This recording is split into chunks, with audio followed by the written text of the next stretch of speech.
any other TV supplement. I don't care where you go. You can't compare something that's the best to something that's adequate. And TV Guide is the best. Can't go wrong. Hughes Brothers for A&B Sound. Give me an A. Give me a B. B. What's that spell? Ab. No. This time it spells Magnavox, as in the Magnavox 8-hour VHS video cassette recorder. It's got multi-motion playback, remote control, and one-touch recorder. And best of all, you can get it at A&B Sound for just $58.33 per month for 12 months, interest-free with no down payment on approved credit. Hey, the total price is just $699.95. You could, like, own your own instead of rent. And you could watch your video. We dropped his. A&B Sound, Vancouver and Victoria. BCTV, we're giving it all we got.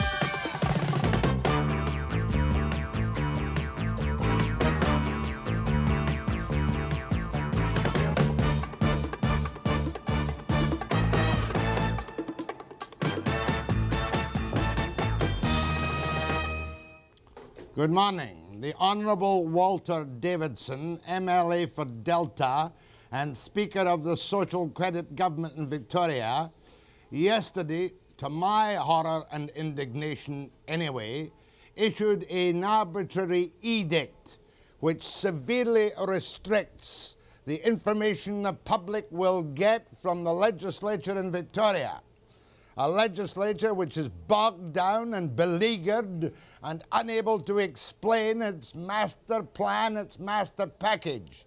And yet the Speaker, a man who himself is under a cloud, attacked by the opposition in a resolution which has not yet been called, that they do not have confidence in his rulings, yesterday banned the press, electronic and newspapers from using the Speaker's corridor for interviews. I personally have used electronic equipment in that corridor without letter hindrance for the past 30 years. And in my opinion again, and I must say it bluntly, the reason this decision was taken by the Speaker yesterday, and hopefully it will not be authorized or tolerated by the legislature en masse, is because he and his government are embarrassed by the public coverage given to the events in the legislature of recent date. I venture to suggest that the behavior in the House during these lengthy all-night sittings, this night and day nonsense, this caper of cabinet ministers with their cuddly bears in the House, with the insults back and forward, with members sleeping and eating, has set a standard which would not be tolerated in any well-run kindergarten in any part of Canada. And now, the electronic media being treated like children without responsibility. Don't forget, we're not there as reporters. We're there as you, as members of the public. I object most vehemently to this decision, and I'm going to show you now and trying to explain to you the scene of the crimes of we reporters. Make way for Mr. Speaker! This is the traditional march of the Speaker into the House. The press is always respectful, stays well apart. Mr. Davidson has never ever been interfered with in the corridor of the House on his official duties. This they don't want us to see. The Premier running for a division bell. This they don't want us to see, looking through the side doors, looking into the House. My, you can actually see Grace McCarthy in the legislature.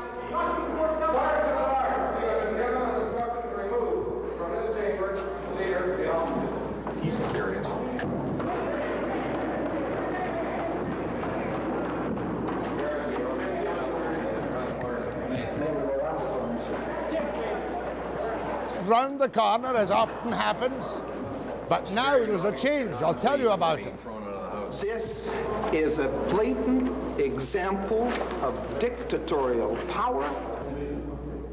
And here, my goodness, John Reynolds, freshly from Ottawa, without his hair done. We're not allowed to see that again. That's in the Speaker's corridor. And here are some of the sleeping beauties. Elwood Veitch, Cabinet Minister, snoring in the legislature. Cliff Michael, sound asleep. Cabinet Minister Jim Hewitt, sound asleep. Angry NDP members coming out from another area in the Speaker's corridor, which is also banned in future, we're told, from cameras. It's the first major step in a dictatorship in this province. Exactly. That's exactly what it is. And I'm extremely angry. Very, very angry. We've been denied the right to speak in this House. It's the most disgusting, deplorable state of activities that we've seen all over an insignificant piece of legislation for private profit. That was the reaction of the NDP to the Spetafor Amendment, Bill 9. And why this has been done is so that by the time members get out of that door and now have to be taken into other places, perhaps there won't be the same angry coverage of the actions of this or any other government. The rule is so childish, I find it hard to believe. The Speaker says in his memo, which will be strictly adhered to, as if he were God Almighty, that we will store our equipment in the hall of the Legislative Library. And if we mustn't buttonhole anybody there. If we want to talk to them, we've got to take our equipment across the hall at low level, or it will be seized by one of the commissionaires if a reporter dares to put his camera on a shoulder. And the threat is, the implied threat is that any member of the press who ignores this so-called edict will lose his right to report from the legislature. Now, of course, I am not speaking so angrily because our ox has been gored. This is one of the few legislatures in Canada which is not covered by television. We cannot even take voice clips from the speakers in the press gallery so we can tell you accurately what a minister has said or a question that has been asked. I came back to work here on September the 6th and spent many long weeks and nights and days, although I did get my sleep, to attempt to understand Bills 2, Bills 3, Bills 9, Bills 11, Bills 26, Bills 27. Do you think I've had any satisfactory explanations from the members of this government? Barely a one. Barely a single solitary answer. The government knows full well that it has muffed its opportunity. Everyone, including myself, said aims and objects find. What does it mean? I cannot tell you yet whether or not the working hours of the BCGEU have been cancelled by statute or not. I only know what I think and the odd little under-the-table phone call I've had from people who say they want to put me right.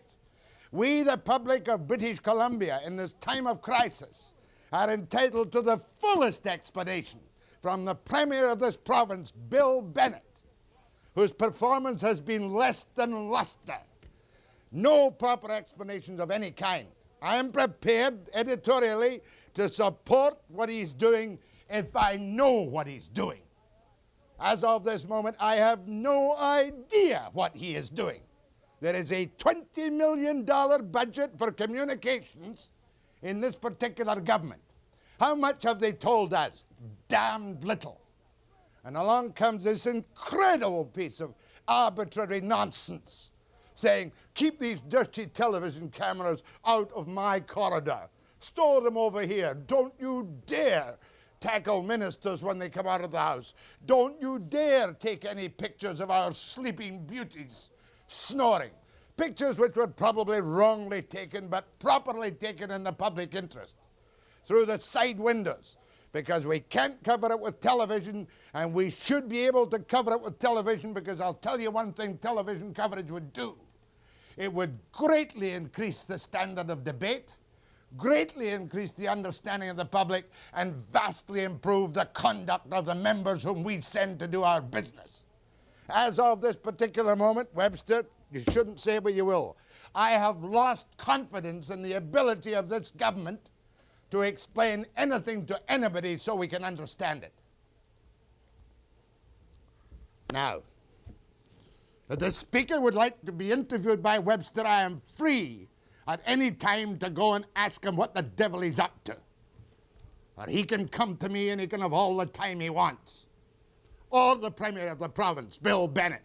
Mr. Bennett, I have made a legitimate, thorough attempt to understand and explain your legislation to people without any help from cabinet ministers, with one or two minor exceptions. Where is Jim Chabot? Does Jim Chabot know what's in Bill 2 or Bill 3? I'd like to have him sit here and answer my questions on the subject. And I have been a reporter for, I hate to tell you, ladies and gentlemen, for 51 years, last 7 years in the Army, 44 years, up against a morass of confusion and lack of knowledge, which in a democracy like ours today, where we're supposed to have access to information and understanding, is nothing short of shameful. Now, I should really go away and have a quiet cup of coffee. But I have serious matters to do this morning, matters which the Ministry of Human Resources will be very pleased and proud to see, which shows you that I'm still a reporter. Proud to see because I have taken the trouble to go to an institution which has been under severe attack, called Cradle Haven, where some of the most profoundly retarded and seriously ill youngsters are cared for excellently under the Human Resources direction. That will speak for itself. I have two men from the Yukon here this morning. One is Chris Pearson, the government leader. Last time he was here, the place was falling apart. I don't know if it's any better than BC now. And then the annual traditional appearance of the man who's taken more gold out of the Yukon than all the miners, Pierre Berton, and I'll be back after the break.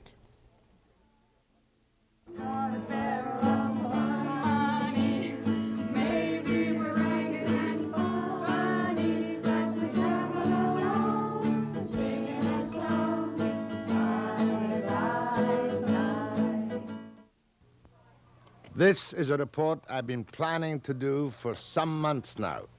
Where am I? I'm standing outside a place called Cradle Haven. Now, Cradle Haven is a privately owned, specialized child care facility for the care and treatment of children with severe retardation and multiple handicaps. It's the kind of place where when you go in, if all your kids are reasonably normal in every way, you count your blessings. Now, the reason I'm at Cradle Haven is quite straightforward.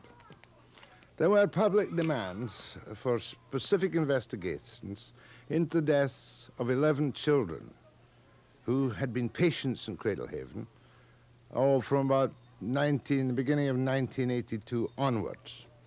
And there were allegations made that, while nobody was making any specific allegations, don't misunderstand me, about the actual treatment of any child, the allegations were made that the general care could have been met better.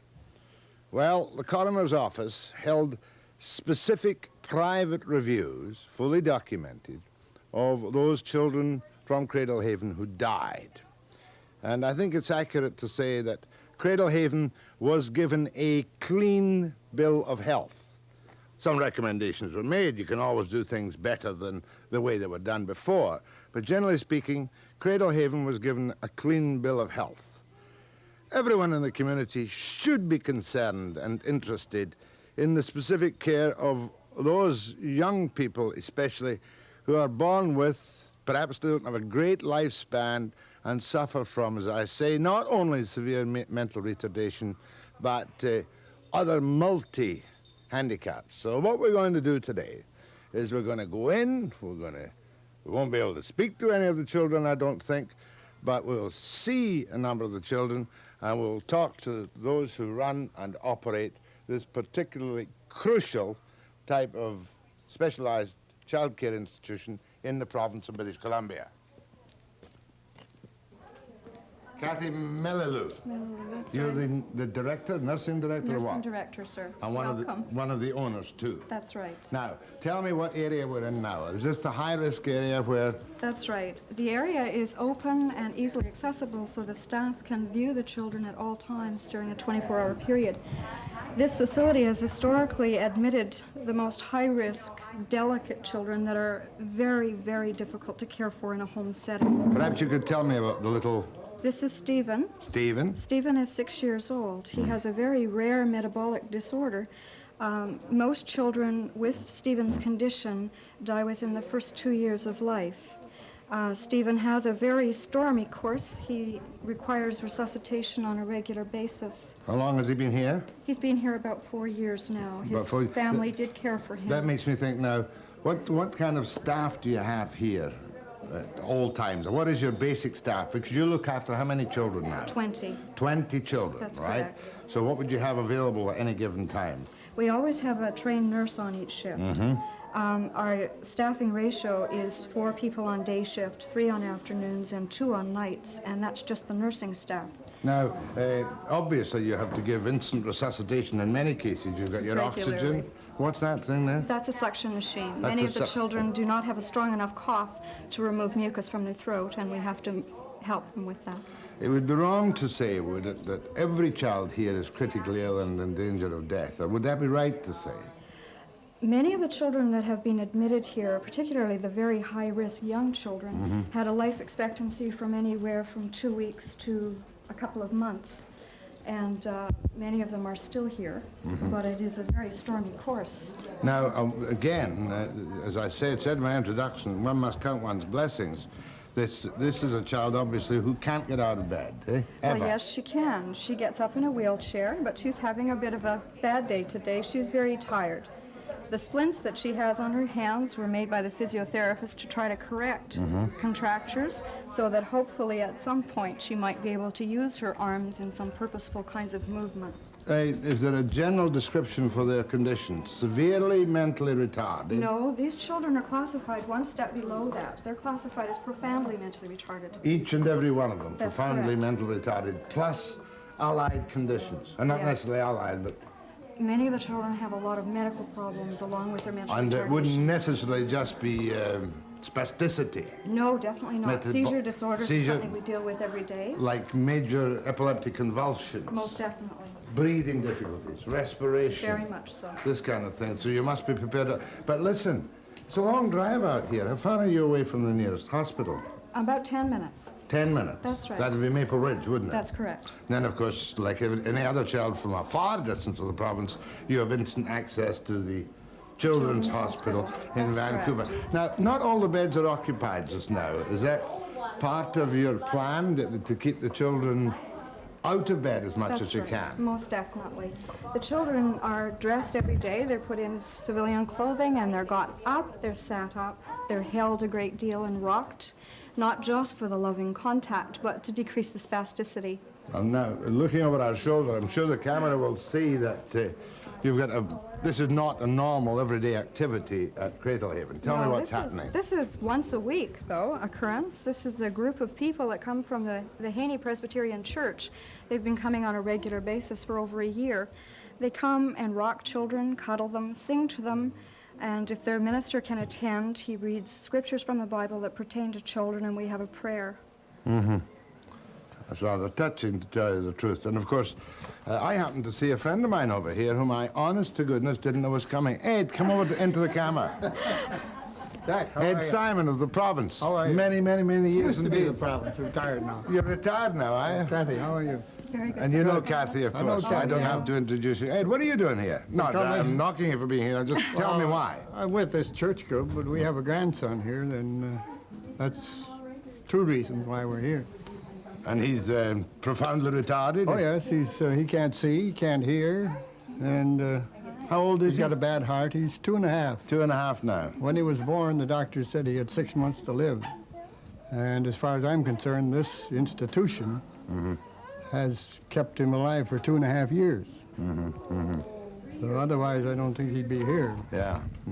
Yeah, I'm not asking for references or plugs, but you're Are you happy? Have you any complaints about the treatment here at all? No, it's first class. And my complaint is with the people that are after See, this institution. I knew if I asked the reporter a question, he'd turn it into a Barney. But anyway, you're looking very well. I'm feeling fine, yeah. Remarkable. Yeah. You're not a day more than 60. 71. Thanks very much, Ed. Thanks, Jack. Now, I just want to just have a general... We know what's happening now here with the... You've got how many beds altogether? 20. 20 beds. That's No, that's right. 20 patients. You've got more than that in the way of beds, have you? No, we have 20. 20. And that's your maximum capacity. Yes, that's correct. Now, how many of these children, if they were to make notable or noticeable progress, how many could be passed on to a smaller group home than yours? Well, in the past year, we have discharged 2 children. Two children? Yes, that were exactly as described. 2 children that were appropriately placed here because their problems were paramount.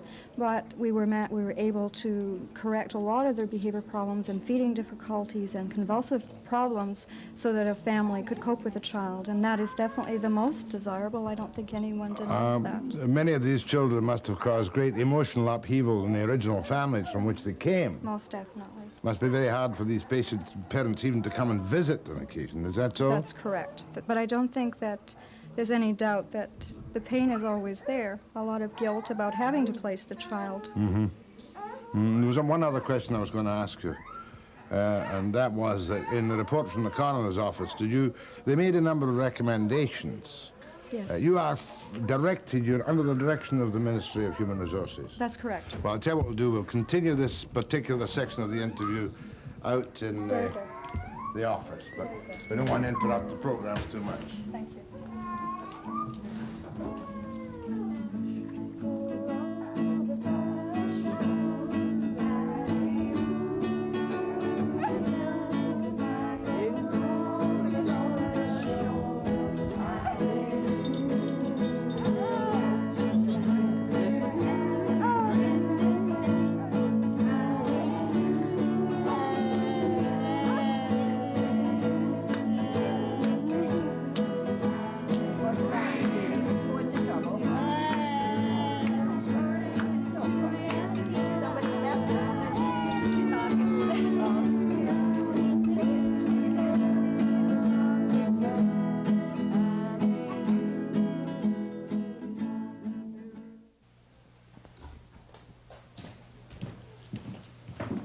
Now, Kathy, I want you to tell me where we are now and what happens in this particular part of Cradle Haven. Okay. This is our therapy room, Mr. Webster. In this room, activities such as infant stimulation take place, physiotherapy, music group therapy, which you're seeing now. The lady over here with the ukulele is Claudia Rogers. She's our music therapist who does 2 groups a day, groups about the size that you see here. She also accesses each child on a one-to-one basis for sensory stimulation and infant development. Well, you know what I'd like you to do for me, Kathy, in this room? I'd like you to, if the parents don't mind, and I understand they've given us clearances, if you could describe the ages and conditions of the children as we see it, starting with this little baby here. Okay. First of all, the lady that's holding Terry is Pat Woodruff. She's one of our volunteers. She comes once a week. Hi, Pat. Hi. This is Terry with her. Terry is 5 years old. He has profound mental retardation. Terry was cared for at home for a considerable length of time when his problems became so difficult for the family to cope with that they had to seek placement. Might he eventually go into an individual group foster home, or might he eventually go back to parents? If at some time Terry's problems are much easier to cope with, that's certainly the goal that we would have for all of our children, certainly. Now, who's the little dear in the green dress who's sound asleep, I think? That's Patsy. What? Patsy is 17 years old. Patsy is what? 17 years old. 17? Yes. Oh, my She goodness. has a lot of chest problems. She's an asthmatic, has difficulty with feeding. She has a very severe seizure disorder that's difficult to control. And she's 17 years of age? That's correct. So she will stay in Cradle Haven or whatever? you know, she needs a specialized care for the rest of her life. That's right. Patsy has a lot of And problems. the nice wee boy in the blue jumpsuit. That's Bradley. Bradley's Bradley? 16 years old. Uh-huh. And Bradley also is classified as profoundly retarded. He has a lot of deformities of his extremities due to a lot of spasticity. Uh-huh. He has a seizure disorder as well, and definitely growth retardation. How old? 16. 16 years of age. That's correct. How long has he been in Cradle Haven? Oh, about 6 years now. My goodness gracious me. It certainly makes one count one's blessing. What about the little gem beside the music teacher in that lovely wee yellow dress? That's Jessica. Jessica is 6 years old. Does Jessica, the name of the music teacher again? Claudia. Claudia, does Jessica respond to music? Yes, she does. Give us a little bit. See if she responds now. You gonna sing us a song? Which song? Can you play for us? You are my sunshine, my only sunshine. You make me happy when skies are gray. You gonna sing for me? You'll never know, dear, how much I love you. There she is. Sunshine away. There, yeah. You gonna play for us? Oh, because I'm famous. She's a star. Yeah. You gonna play for us? Can you play for us? Hey, what's this? What's this you've got? Does the stimulation, the little daily stimulation, bring an appreciable difference in the child's attitude? Yes, it definitely does. When I started working with Jessica, she would hold the maraca, but she wouldn't move it. And although she's not doing it today, she will quite often bring both arms up in order to move the maraca and get some noise out of it, and she delights in that. Now, if I can ask Kathy, would you take me the rounds again? The little girl was 6, and her name was Jessica. Jessica. Now, the wee soul in the kind of plaid dress. That's Desiree. Desiree is a hydrocephalic, and she's 17 years old. Uh-huh. Yes, Desiree loves music. Does It's not Desiree very- love music? Oh, yes. And then she needs constant 24-hour care all the time, every which way. None of these children are able to move by themselves, so Can't- in order to keep their skin in Can't good condition. walk? No, they Not can't at all. move. They have to be turned regularly, position changed regularly to try to prevent chest How problems. about, can they all feed themselves, these children? None of our children can feed themselves. None? No. Now, there were 2 wee girls here were just laughing them so silly. Oh, that's Gordon. Oh, I'm sorry, Gordon. Gordon. Hello, Gordon. Gordon's 22 years old. He's 22? our eldest, yes. He fatigues very easily, and so we have to supplement his feeding by tube. He's the old man of Yes, Cradle Haven. he's the gentleman. 22, and his condition, one must ask. He has CP. CP? Yes, cerebral palsy. Cerebral palsy. That's right. But his And a seizure disorder as how's well. his reactions are bright and sharp, are they not? Yes, they are. Let's see if he'll sing You Are My Sunshine. Are He you was gonna laughing sing his for me? head Oh, off. I know Gordon's Come on, favorite song. Gordon. This old man, he played knick-knack on our front door. That's good.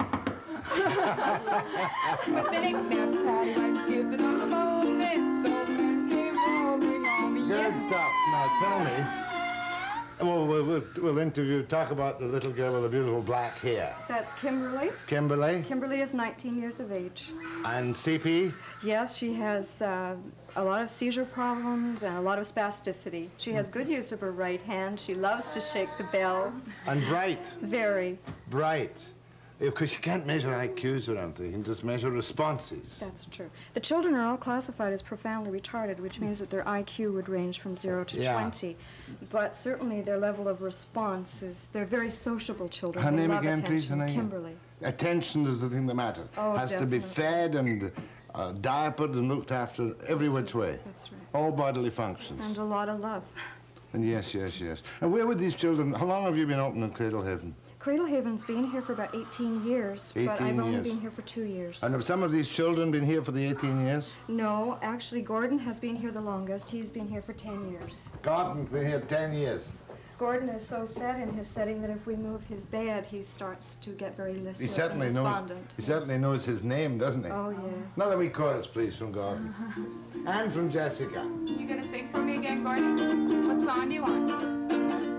Where, oh, where is gorgeous Gordon? Where, oh, where is gorgeous Gordon?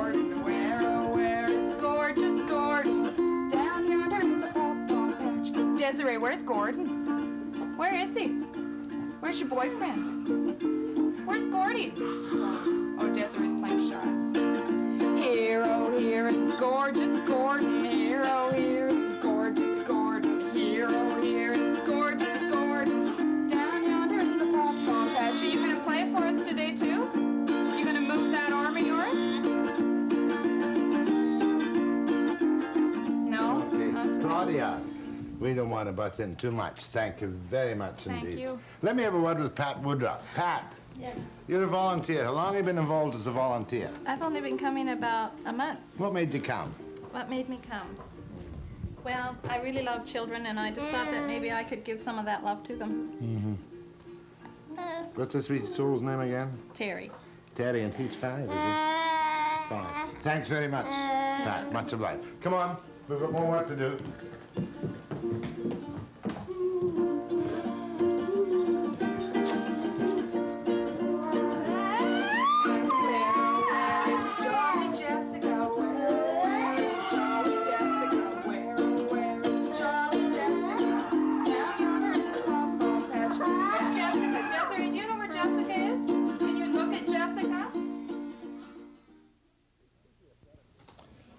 Kathy, physiotherapy, I see quite a bit of it around here. Is that just done, is it really effective at all for children who are so severely handicapped? Most definitely. Have so many multiple handicaps. Now, how old is this young man? We met Terry before. Terry is 5 years old, and Nancy is working with him right now. Nancy is a physiotherapy aide.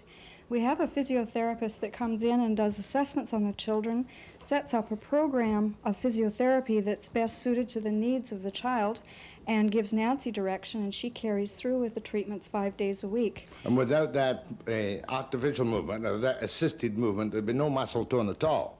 Well, the difficulty for Terry is that he has a lot of spasticity. His muscles are very tight, and that kind of spasticity leads to other kinds of deformities in the future. So what we've learned through past experience, if you can loosen the child, put their muscles through, exercise, strengthening, keep the joints moving and mobile, you can prevent a lot of problems in future.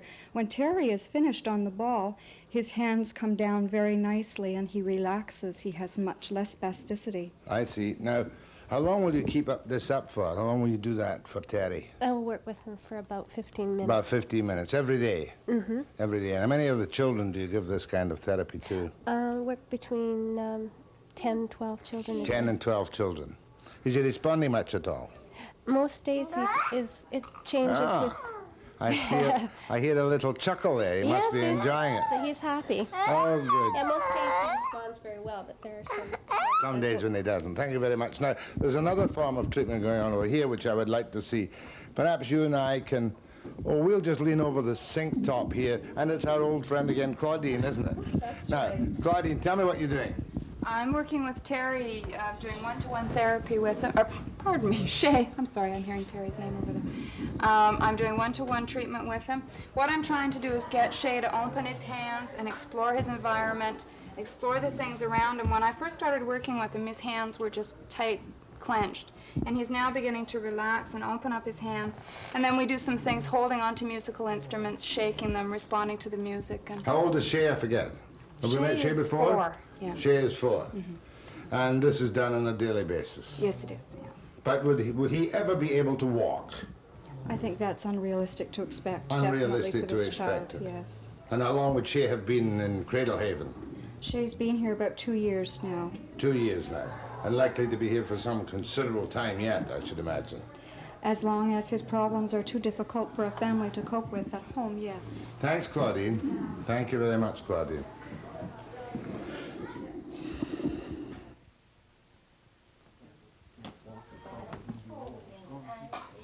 Now, this is a type of treatment being given, is it not? That's to this right. 9-year-old boy? That's right. Can you kneel down there, please, Kathy? This is Marlon, Mr. Webster. Good.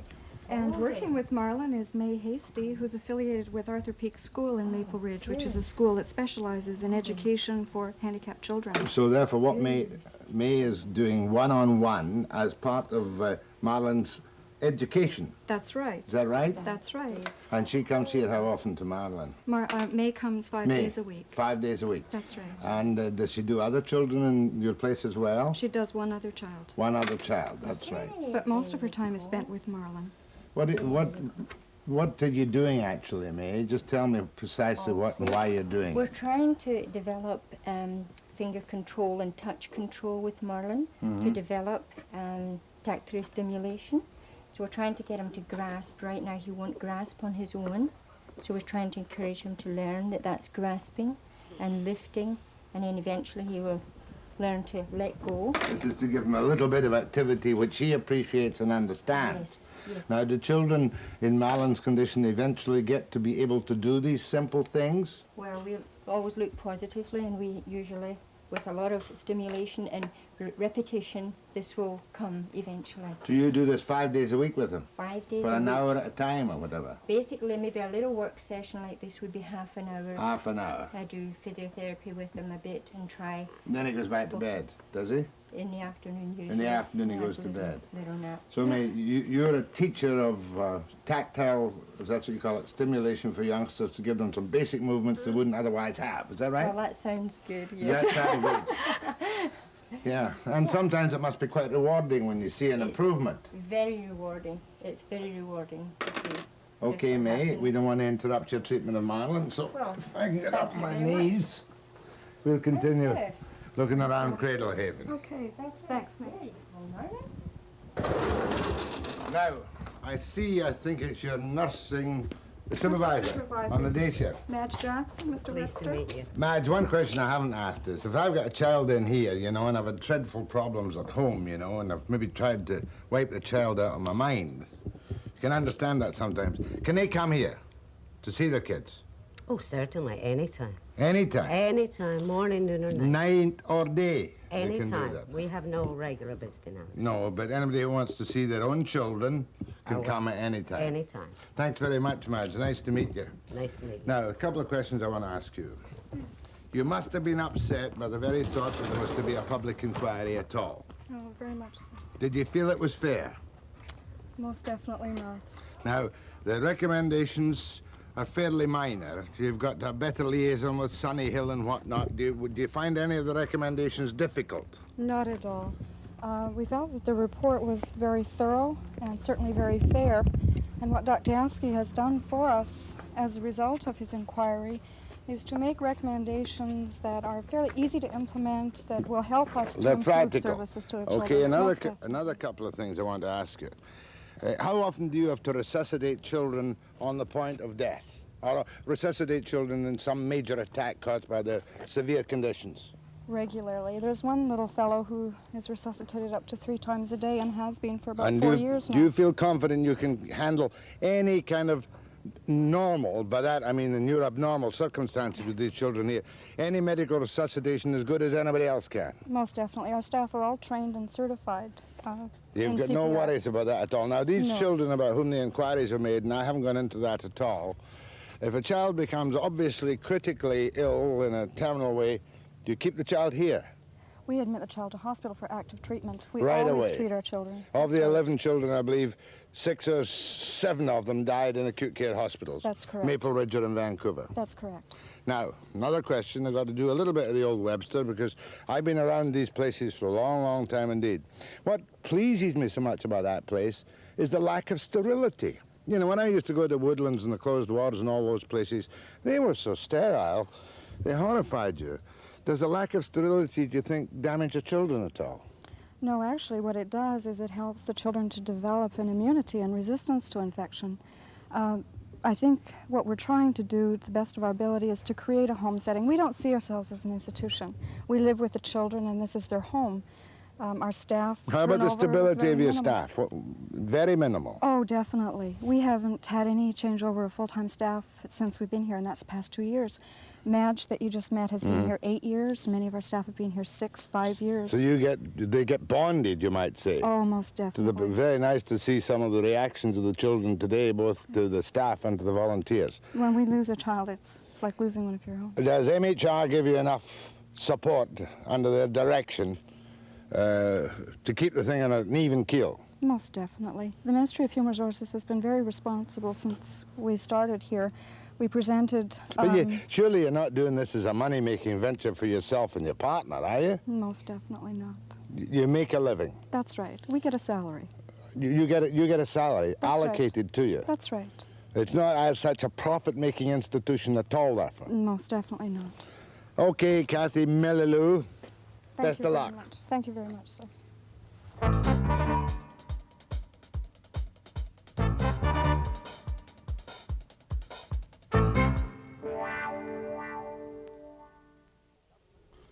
Chris Pearson is the government leader in the Yukon, our neighbouring landmass. And the last time Mr. Pearson was here, as I veritably and accurately recall, you were saying that the economic situation in the Yukon was parlous. So parlous that I offered to take up a collection for you on the air. But at that time, you faced a major crisis, and you were rushing off to Ottawa for handouts to try and keep your territory going during the winter. How did you make out? Well, we didn't make out badly, Jack. There were a lot of people hurt. There was a lot of people had to leave the territory. Probably about half as many as we thought were going to have to go.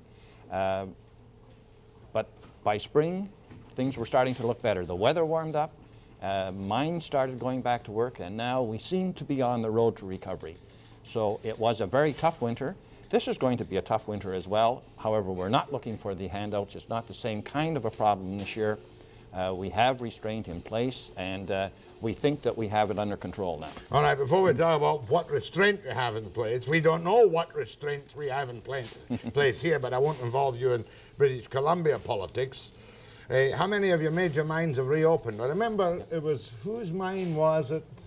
Cypress Anvil? Cypress Anvil. Yes. Cypress Anvil, because of an infusion, an agreement of $25 million with the Government of Canada and the Government of Yukon, has gone back to work on a stripping operation. And they have 1/3 of their employees, about 260, back to work now. United Keno Hill, the other major underground mine in the territory, has about 140 people back to work, 1/2 of their employees. But Jack, that's some 500 people more than we had at work last winter, so it's very significant to us. Well, you were expecting your population last year was around 25,000. Yes. And you were expecting a vast migration down to the warmer weather in Vancouver. Did it take place? We estimate that we lost about 2,000 people. We were anticipating then something in the neighborhood of 5. So it wasn't as bad as we anticipated, but it has been pretty bad. It's in a small population like that, and the problem is that you lose people that it's very difficult to replace. They're the professional people, they're the miners that can go somewhere else and find a job. Now, you said restraint program. What was your budget in a good year? Our budget in a good year is about $125, $130 million. Fairly small by British Columbia standards. True enough, and you don't have that many civil servants, but what did you do? What have you done in the way of cut back in services to people or in specific restraints on services? Well, we had to implement 6 and 5 legislation. So we have, in fact, over the 2 years, 6 and 5, the same as the federal government. And we went to a 9-day fortnight for 8 months last year. Now, what we were doing was we were closing down the government for 1 day out of every 2 weeks. Every other Friday, no one came to work. And what happened was everyone, including the politicians, took a 10% cut in salary for that 8 months. Saved us $1.5 million in salaries for the public service, and it was just enough to get us over. And is it not a fact, Mr. Pearson, that you've found that the civil servants and the cabinet ministers could do all the work required in 1 day less every 2 weeks? In some cases, but not all. It was very interesting, Jack, that there are, in fact, services that do get cut back. There is a hardship on the public. They can't get licenses at a specific time. Land transfers can't happen on that Friday. But of course, you don't have a unionized civil service, do you? Oh, yes, very much so. Oh, yes, they're members of the public service. Public service union members? Yes, Public Service Alliance of Canada. Did you yes. arbitrarily cut their wages 10%, or did you negotiate an agreement with them? No, it was an arbitrary decision, but it was discussed with them, and they accepted it in very good faith. They had to be commended, and I did commend them for doing it, because they realized that we were in a box, that we had to cut expenditure somehow. And of course, it was a logical thing to do in our estimation because the private sector was having to cut back, some of them as much as 40%. So the 10% cut for the public service, although it was a hardship, it was one that all of them were able to live with. But all the old pizzazz, all the old jazz, all the old exploration has gone from the Yukon, am I correct? Yes, exploration is slow now, but it's coming back. Once again, we know that there are exploration companies that want to come back into the territory next year, are committed now to come back into the territory. It's much more attractive, mind you, is it not, for people to put money into the Yukon because it's much cheaper in terms of royalties and in terms of less regulation to mine in the Yukon than it is, say, in British Columbia. Not less regulation, less royalties, true, because they're controlled by Ottawa, but not less regulation. In fact, we have a problem a lot of times with what we consider to be over-regulation by the Ottawa bureaucracy. Oh, you're still a stepchild of the federal government? That's very much When, correct. Mr. Pearson, are you going to get up off your knees? I don't know, Jack. We're slowly working that way. As a government house leader, that makes you're a conservative? Yes, yes I am. True blue? True blue. How many Indigenous peoples do you have in your legislature? 3. One Tory and 2 NDPers. Mm-hmm. Yeah. And you have an official opposition, which is what color? Oh, they're the NDP. Yes. So any young guys who want to go up the Yukon, if they go to the Yukon, can they go straight on welfare? It's a little bit of a tough question. We have... Don't answer the question. It's a highly unfair question. Yes, but we do have a waiting period, in fact. Yeah, the Canada Assistance Plan pays 50% of the welfare, and any living, breathing Canadian is entitled to sustenance. Yes. Do you give them bigger welfare because of the colder winters? Our older people, we do, yes. We have our own scheme for the elderly. Mm. No, I won't say it. I can't involve you in my own particular battles. Okay. This program is seen in the Yukon. I want to see some calls from the Yukon now to Chris Pearson, collect on any number, or Yukoners here, to tell me what they think of the government house leader. Seems a nice guy to me, but I don't know much about him. So you give me your opinion of the Yukon and Chris Pearson and questions right now. One segment of calls. Where are the calls from the Yukon? After the break.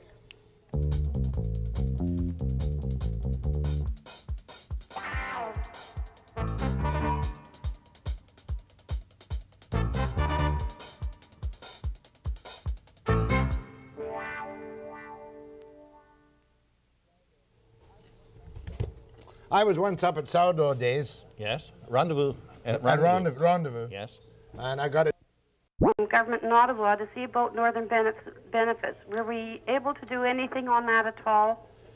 The question of the taxation of northern benefits is one that is still very much being considered by the Government of Canada, primarily by the Minister of Finance. As far as I know at the present time, it is still the federal government's intention to start taxing northern benefits 25% this year, to 50% next year, 75% the following year, and by the 4th year, of course, 100%. Do you not feel that you're going to lose a lot of your qualified people, technical people insofar as, or professional people insofar as mines and that go if this goes through? Oh yes, it's a very difficult situation. We have been advocating that given that the federal government feels they have to do this because their policy is universal taxation, there should be some sort of a specific tax break for people living in the north. Give me one example of a northern benefit, please. An employer pays for a trip outside. And they want to tax it. Oh yes, it is the Government of Canada's intention to start taxing these I don't mind benefits. if they tax artists or any of these people, but productive people up in the outland, you know, the way up in the wilds are entitled to some benefit. Yes. Good show. Prince George, go ahead, please. Good morning. I'd like to say to Mr. Pearson that we enjoyed living in the Yukon when we were there, and we'd go back tomorrow if we could, because we thought beautiful BC was going to be heaven, but unfortunately, it didn't work out that way. But it is heaven. You traitor, you. For who? How dare you suggest this is anything less than Valhalla created by Bill Bennett? Well, I hope that you can get back to Yukon soon. Oh, I hope so too. My husband is at Northeast Cold right now, and it's not too, it's not as good as it was in Faro, and we go back tomorrow, so. Okay, well, things are starting to look up pretty good in Faro now. Oh, I hope so. Faro, is that a card game or a place? No, that's the place. That's where Cypress Anvil Mines is, Jack. Faro, never been in Faro. No, not yet. No. It's isolated, but the Yukon is a really beautiful country. People say, oh, it's 50 below zero, and they say, oh my goodness. But 50 below zero is nothing compared to, like, if it's 32 below zero in Prince George. That's correct. And furthermore, the liquor in the liquor stores is of a higher proof so it doesn't freeze on the shelves. Is that not correct? That's not true. Is that not true? No, that's a rumor you've been perpetuating for years. No. Go ahead, please, to Chris Pearson. Mr. Pearson, thank you very much. It's a very nice speech you made. But why should the Yukon government get a better deal than the British government? The British Columbia mines do here in British Columbia. We've got all kinds of miners out of work here, too. Yes. The mines in Yukon are, in fact, operated by the government of Canada, not by the Yukon government. The government of Canada owns the resources in Yukon. It is not like British Columbia, where, in fact, the government of British Columbia owns the resources. Yeah, there's quite a big difference. As British Columbians, we're paying for it. My tax dollars go to the Yukon. Well, that is an arguable point as to whether, in fact, the government of Canada makes more money out of Yukon than they put in or not. That is a very arguable point. A very arguable point. I've got a call from Whitehorse. Great. Go ahead, sir. Good morning, Mr. Pearson. Good morning. Dale Schwenkel calling. How are you this morning? Just fine, thank you. I would like to say thank you for your kind comments towards your public service. Thank you. We do have quite an unusual group of people in the Yukon, and I think that we've demonstrated that we can play together. Are you in the public service in the Yukon? I'm the president of the Public Service Alliance. This is Dale. Dale is the president of the Public Service Alliance in Yukon. And you were quite prepared to work share with a 10% cut for the public good? Well, I think that when you take a membership of 850 people, some people were divided, but...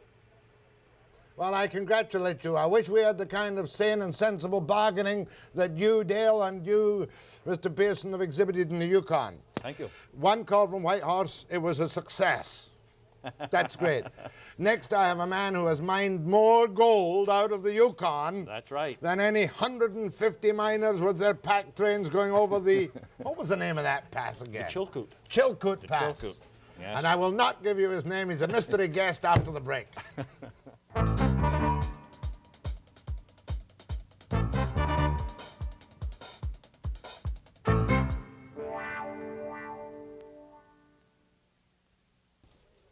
I am not afraid of Pierre Berton. I want to tell you that. And I'm not afraid of Jack Webster. I want to tell you that, too. Because Pierre Berton has been my mentor and my patron. Since I stole his job in the Vancouver Sun, he had to go east and I took the job. I've interviewed Berton endlessly. And perhaps only one book I didn't like, and I can't remember what it was. I don't want to remember either. But this book here, Pierre Berton, I've got to accuse you. Pierre Berton, The Klondike Quest. These pictures are magnificent. They are so good that I strongly suspect they've been staged. Well, you think so? One of the reasons they're good, the pictures in the book are better quality than the originals because we put a laser scanner on them, the kind that they use at NASA, and they can bring up detail that the human eye can't see. The second reason they're good is most of them are unfamiliar. We went through 10,000 pictures to select the 200 we wanted. And the third reason, they're printed, even though they're black and white, they're printed in the 4-color process using gold and black, so they snap right up. They are beautiful pictures. So in this book, The Klondike Quest, you've taken these 10,000 pictures, picked 200, and put them through some scan. That's right, in Hong Kong, of all places. You, the great Canadian. Well, sometimes you have to go elsewhere. Why did you have it done in Hong Kong? First, because they have the equipment to make better pictures, and secondly, because it's simply cheaper. My vast and experienced and highly skilled staff have prepared a montage, I hear as that. we call it. And it's your duty, Pierre Berton, to describe the montage from the Klondike Quest. All right, let's go. This is Vancouver at 1897, and these are pack horses and people buying equipment. That's the largest tent city in the world, Lake Bennett in 1897. This is one of the boats that dumped 65,000 tons of freight on the wharfs of Dawson, most of it whiskey. This is the White Horse Rapids. People drowned here before Sam Steele, the Mounties, stopped them. This is the mud of Dawson City, the ankle-deep mud. This is the White Pass. It looks like a trail. It's supposed to be a trail, and so is this, but it isn't really much of a trail, is it? That's where 3,000 horses died. And here are men coming up from Daae towards a Chilkoot, and they've got a rocking chair. That chair won't get very far, nor will the dog. The dog will die, the rocking chair will be lost, because nobody's going to take a dog or a rocking chair over that Chilkoot trail. And this is the gold fields of the Yukon. This is El Dorado Creek and Bonanza Creek. And these men are up on the benchlands with rockers. These men are panning out pay dirt in the shelter of their cabin in the winter. This man is en route to the Yukon in his tent, and there he is close up. See what he's bringing with him. This man was one of 65 people smothered in a snowslide in the Chilkoot Pass in 1898. This is Skagway at its very beginning. Clancy was Soapy Smith's partner. This is Dawson City, and so is this. This is the gambling hall in Dawson. And these are friends of yours, Jack, who are just as sturdy as the men that came over the pass, so they had a different kind of a job to do. This is Paradise Alley, runs right behind Front Street in Dawson. This is Dawson after the fire. Half of Dawson burned down. And this is people waiting for their mail, which never came, in the streets of Dawson. Fascinating. These are terrific pictures. Yeah, they're marvelous pictures. You know, the cameramen of those days took 11 by 14 contacts. That's why the pictures are so good. The depth of focus is wonderful. Now a 35-meter camera cannot be blown up like that. We've taken little sections of pictures and blown them right up in this book, as in a movie for a close-up. And the definition is terrific. Tell me, how many people were in Dawson? There seemed to be as many as you can get in BC Stadium that day. 30,000. 30,000? Well, at least 22,000 went over the Chilkoot Pass, another 10,000 or more over the White Pass. They all went down the river. Do you know how many boats went down the river in one day? I don't know how many boats went down the river. 7,126. How do you know that? Because the Mounties made them number every single boat and kept a record of every single boat, and that's why the gold rush was only a handful of people died in the gold rush, contrary to popular opinion in the Klondike, because the Mounties ran it like a military maneuver. That was the old Sam Steele. Without real authority to do so either. No, it was a police state. The Mounties took over there as they took over everywhere. They made the laws, they went along. Steele said this. He said, we get accused of making up the laws as we go along. He said, well, I'm going to make another one. You won't go through these rapids without a good boatman. He said, I'm not going to see you drown. These were all Americans. Americans wanted the right to commit suicide. It's their God-given right. As a matter of fact, Sam Steele's descendants are still running the Mounties today. The whole thing that's happening to the Mounties today goes back really in the days to the Klondike and before. They opened mail in those days. They made the laws, they went along, and nobody complained in those days because they were saving people's lives, but the tradition, such as it is, still exists. Well, now, when was the first day? Were any of the Bertons in these pictures? No, not. My father was on the Chilkoot Pass in that lineup, but he's not in any of the pictures. Yeah. There was too many. 100,000 people set off for Dawson, and about 40 or 50 actually got there. My father was one. I remember he didn't talk much about the Yukon. Long since your father died? He died in 1945. 45. But he told me that that line was so tight when he went up, and you had to go up about 50 times because you could only take 50 pounds at a time over, and you had to take about 2,000 pounds in because the Mounties insisted on a year's supply of food. That's 1,100 pounds alone. Then they had to take axes, saws, boring material, caulking material, because you had to build your own boat, and you had to build the boat out of green lumber. And then you had to cache it somewhere. And you had to bring a cache at the top, 50 pounds at a time. But they'd steal it. No, nobody stole it. The Mounties were there. Don't forget the Mounties. On the American side, they stole it. And then the Americans elect committees and beat the hell out of the guy that stole it. But the guys on the other side didn't steal anything. My father told me you could lay a pack of gold on the trail for 2 weeks, you came back, it would still be there. In fact, Big Alec McDonald's mule, he had 14 of them, each with 200 pounds of gold coming in from the creeks. One mule got lost, wandered all over the creeks for 2 weeks. Finally came into Dawson, nobody touched it. Oh, for the good old days. Pierre Berton after the break.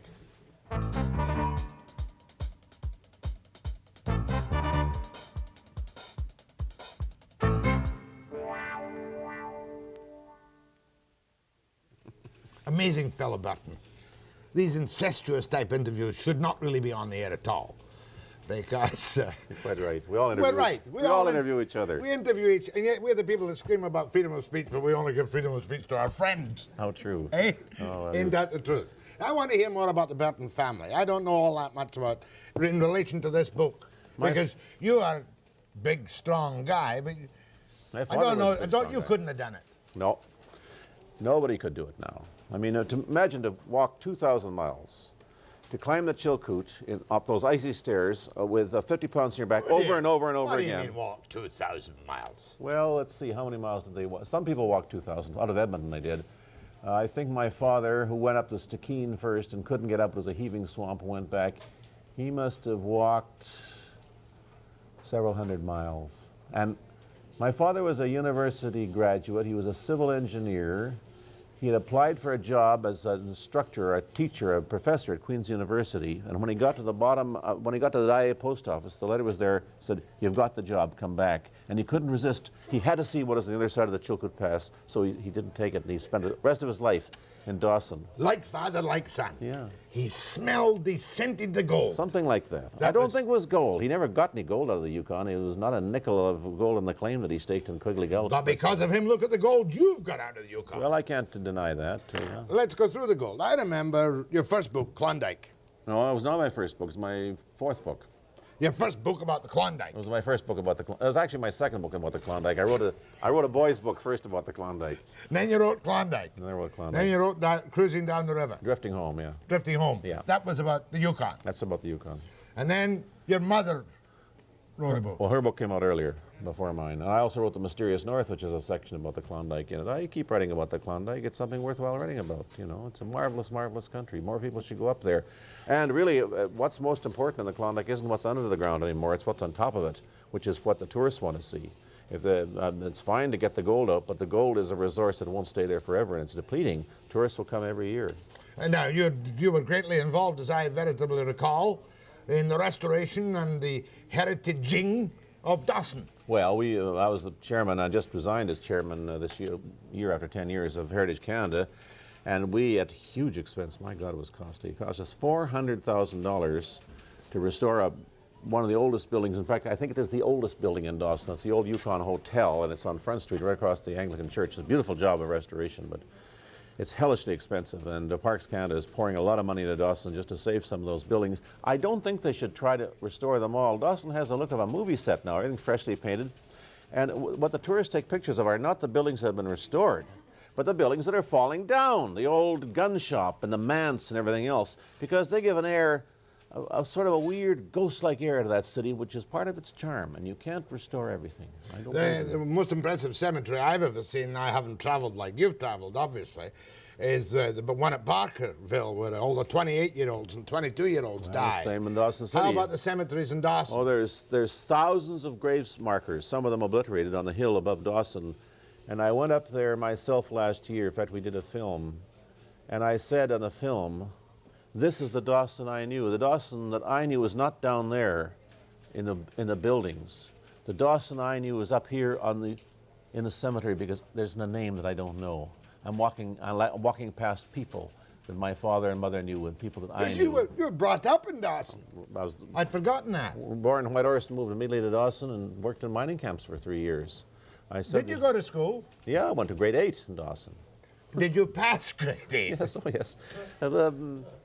The matey girl beat me, Helen Van Bibber. She's dead now, but I see her brother occasionally. He's a guide out of Champaign, but I stood second in my class. Mm-hmm. Tallest, but second in brains. No, I was the shortest in those days. I got my height when I was about 16 or 17. I was a little shrimp of a guy, and I was always about a year ahead of myself in the class, so I was always the smallest guy, and I was always beaten up. I don't believe a word you say. Quite honestly, Berton, you know, True. you and some of you, we should really have an old-timers get-together on the Klondike. I'll tell some of my lies, and you tell some of yours. I've never been in the Klondike. Are there any good Klondikers left alive and kicking around, even older than you? No, well, there's nobody from the Gold Rush left. No, but they're all gone. I interviewed the last ones when I did my book 25 years ago. But at the launching party tonight, there'll be about 30 or 40 people that I knew when I was a boy, as many of them older than me now, who are members of the Yukon, the Sourdough Association, or the Yukoners Association it's called here. I'm going to do another segment with you. I want you to tell some more fascinating stories about the honesty of the people in the Yukon. If you left 25 cents around here these days, it would disappear. I don't mean in the studio. Don't misunderstand me. No. But the moralities and mores have changed. There wasn't a murder in Dawson City in the gold rush here, and there's no major theft. You know what the biggest crime was? No, I don't know. What was the biggest crime? Chopping your wood on Sunday. Breaking the Lord's Day. Isn't that a typical Canadian crime? The Mounties, they had a race once. Listen, the place was full of bordellos. That's right. That wasn't a crime. They couldn't run on Sunday, though. It was a crime only on Sunday. The gambling halls, the bordellos, everything closed, but just on Sunday. Never on Sunday in Dawson City. It's marvelously Canadian, this attitude that the Sabbath day is a day when everybody rests, including the crooks. I'm telling you, that comes from my heritage, and we are very proud Very we brought it to this Calvinistic. country. Oh, I know all about you guys. Double standard Yes, is the way you to have go. more influence in this country than anybody else, you Scots. But for God's sake, don't chop wood on a Sunday. Or haul your own water from the river. That's, the guy was fined 2 weeks or 2 weeks in the woodpile or $10. More with Pierre Berton on his final Klondike Quest, or is this merely the start of a series of books? Well, I'll have to write my memoirs yet. There'll be something. Oh, my God. After the break.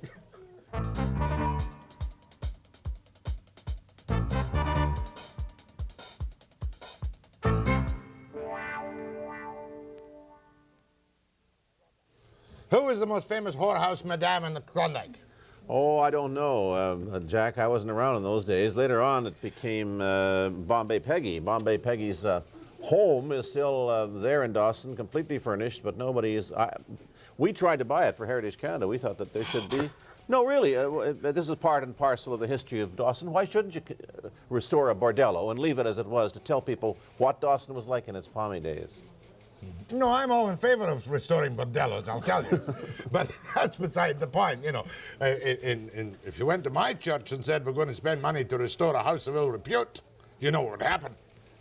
We would not tolerate that kind of scandalous behavior. People think only the homes of saints should be restored. If we only restored the homes of saints, there'd be about 4 houses safe from the past in this country. The biggest scoundrel in the Yukon.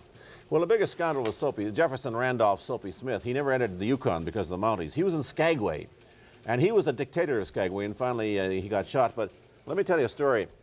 He was a con man. He had about 50 con men working for him. In fact, they went up to Chilkoot with packs with feathers in them and fake sledges with wire frames and little axe handles sticking out, and they'd play 3-card Monte with these guys. But in Skagway, as soon as the guy got off the boat, a young man named Slim Jim, very presentable, would walk up and say, listen, you'd probably like to send a telegram home, wouldn't you? The guy said, well, how much? The guy said, $5, and we guarantee you an answer in 5 hours. Come up to the telegraph office. Go up, big sign, telegraph office. Guy read the telegram, yes, sir. The only thing was, there was no wires going into Skagway. There was the place was remote. It was as far away as you could get from civilization. But that guy got an answer from his mother within 5 hours, and they made a lot of money. I'm sure you could do it in Vancouver today, such as the gullibility of the locals. It's a great idea. It's marvelous. Who shot Soapy? The Mounties? No, the Mounties weren't there. It was just an American soil, a typical American-style shootout. They elected a committee. They had a meeting. Soapy came down. The guard had a gunfight, and they both got killed. Frank Reed was the guard. He was a surveyor for Skagway. His grave is still there, and so is Soapy's grave. They're both shot, but the thing about Frank Reed's grave is you don't have to cover it with wire because nobody's taking souvenirs off the hero. They're taking souvenirs off the gravestone of the villain, so they got wire mesh all over Soapy Smith's grave. Soapy Smith is a big industry in Skagway. They got his picture up, and they got his original is Sam Steele not a big industry in Dawson? No. What happened? How old was Sam? What happened to Sam? Sam was fired by Clifford Sifton, personally by wire, because he refused to take one of Sifton's patronage friends from Brandon and give him the biggest boondoggle in Dawson, which was the control of the liquor sales.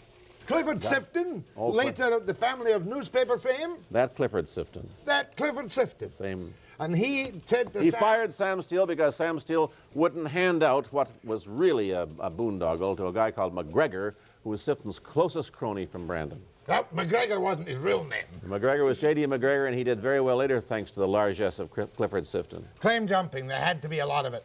No. Because you've got a lot of magnificent pictures. There are lots of claims, there's lots of mining, and there's very little claim jumping and very little high grading because the mounted police were there. How many Mounties? 14 Dawson. And 40? 40 Mounties in Dawson and more than 200 soldiers from the Yukon Field Force who were sent up to save the town from being taken over by the Americans, because 90% of the people there were Americans. The big celebration shown one of the pictures in this book is celebration 4th of July. It was the biggest celebration in Dawson. Not the first, well, they combined the two. Well, I mean, despite all your magnificent Canadian historical work, these damned Yankees still think that Yukon is in the United States. Oh, it used to drive my father mad. We'd get letters to Yukon, Dawson City, Alaska. He'd go crazy, Alaska, we're not Alaska, we're the Yukon. And what really makes you even madder is that any American could take all the gold he wanted out of the Yukon and leave it and take it to the United States. He'd pay a small royalty. They even complained about that. But if you went across the border and you were a Canadian, you could not mine in Alaska because the Americans kept it for themselves. Now, don't you see some parallels between that in 1998 and today in 1983 when they're still taking stuff across the border? You're a perfervid nationalist. Damn rights. And so you should be too. Absolutely. Gold, we're on gold, we're on gold, we're on gold, we're on gold, we're on gold. Well, gold is the most difficult thing. You know, the guys who went to the Yukon thought that they could dig, that they would get there with a shovel, and they would literally dig the gold up, and some of them took gunny sacks to hold the gold. When they got there, they were terribly disillusioned because they found the gold was 30 feet underground, that you had to burn your way down to the permafrost, 30 feet, about a foot a day. When you got down there, you had to find the pay streak, which mightn't be under that shaft at all. Then you had to bring the pay dirt up on a windlass, and then you had to wait till the spring, and then you had to build up a head of water in a sluice box. You had to shovel all this stuff on the sluice and pan it out. It was 8 months of backbreaking work. The Yukon Field Force. Yeah. Have you written about that in your other books? Yeah, it's in Klondike. 200 soldiers. Yeah, marched up through the center of British Columbia on the Ashcroft Trail in red uniforms. From where? From the railhead, from the CPR railhead at Ashcroft. Up through it? There's Right not to the middle. mention of that on the highway. Yeah. And The they went, Yukon Field Force marched from here to the Yukon. That's right, and they ended up at Fort Selkirk.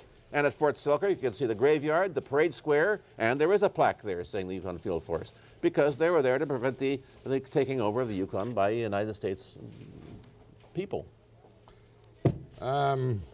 Berton, you know, there are many things I don't like about you. Oh, I've never heard you say a nasty But word about I me. admire your perspicacity, your stubbornness, your initiative, and your incredible ability to mine for gold in print. How much is this book? Don't tell me, don't tell me. $50. How much? Worth every cent. Oh, it's a lot of work. 50. Listen, it could have been a lot more if we hadn't knocked the price down. We were taking a beating on it, but it's $50, good value, a great Christmas present, if I do say so myself. The only thing I ever plug on radio, unlike some people, is my own work. I don't plug stoves or refrigerators or cigarettes or anything else. Cut them off. I just plug what I do myself.